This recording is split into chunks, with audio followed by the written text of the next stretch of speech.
who Baba himself invited. He was not able to be with us. He's in the US.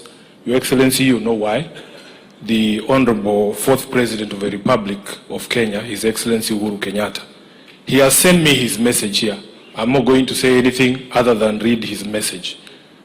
With your kind permission, Your Excellency, because he's a founder member and he was not able to join us today. I'll be very quick. This is a message from the former President, His Excellency Uhuru Kenyatta, during the ODM 20th anniversary celebrations in Mombasa. To the ODM family, distinguished guests, ladies and gentlemen, let me begin by thanking the leadership of the Orange Democratic Movement for inviting me to join you this evening as you mark your 20th anniversary. I had hoped to join you in person, but due to engagements booked earlier, I could not make it. In fact, that was an issue we were to discuss with my brother when he got back. Unfortunately, that did not happen. Even then, I celebrate with you, my brothers and sisters.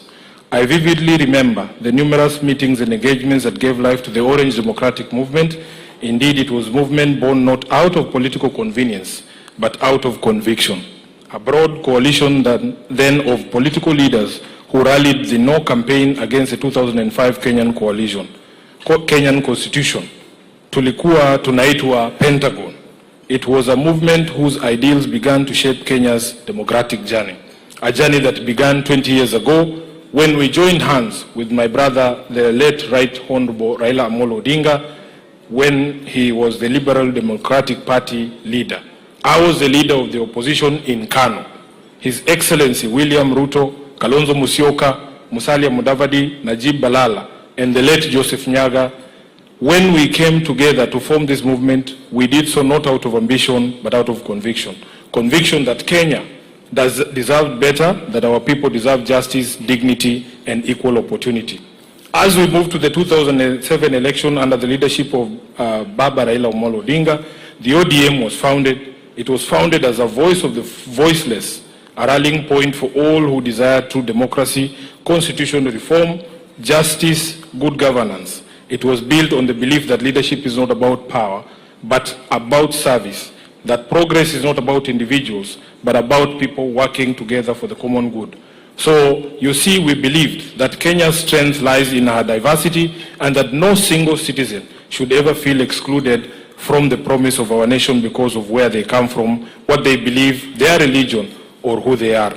Allow me to share the core principles that we stood for at the time. Number one was democracy and good governance. We believed that sovereignty belonged to the people. We envisioned a Kenya where leadership is accountable, where power is not imposed but entrusted, and where government exists to serve and not to rule. I remember the conviction that drove us that democracy must never again be taken for granted in this country. We fought for free and fair elections, for transparent institutions, and for a culture of leadership guided by integrity and service. That spirit remains alive today. That spirit gave birth to the Orange Democratic Movement that we are celebrating here today. Number two was social justice and equity.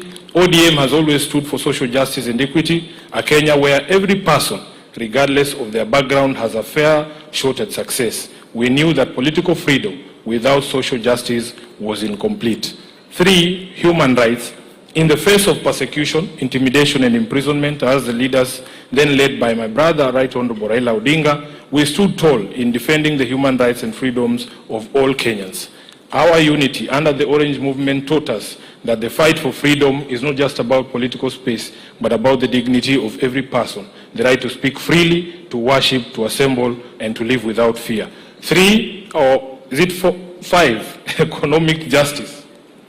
ODM was and continues to be an unwavering movement in its pursuit of economic justice, the idea that growth must be inclusive, and prosperity shared. In the interest of time, Your Excellency, if you watch this, I'm going to skip to the last paragraph because I can see the Honorable Junet behind me.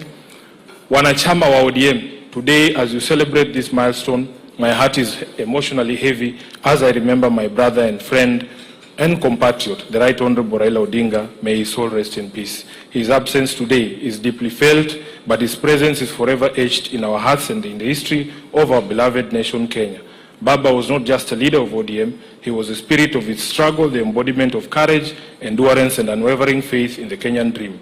His courage, resilience, and selflessness shaped not just this movement, but the very course of Kenya's political evolution. Let us keep alive his fight for democracy, accountability, and inclusion.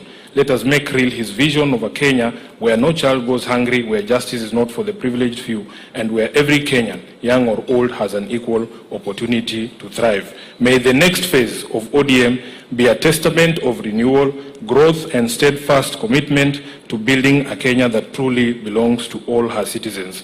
Thank you. God bless you. God bless ODM, and God bless our beloved country, Kenya. His Excellency Uhuru Kenyatta'S, CGH, 4th President of the Republic of Kenya. I thank you. Thank you very much, SG. We have received the message from the former President, His Excellency Uhuru Kenyatta. I don't know whether he was a member of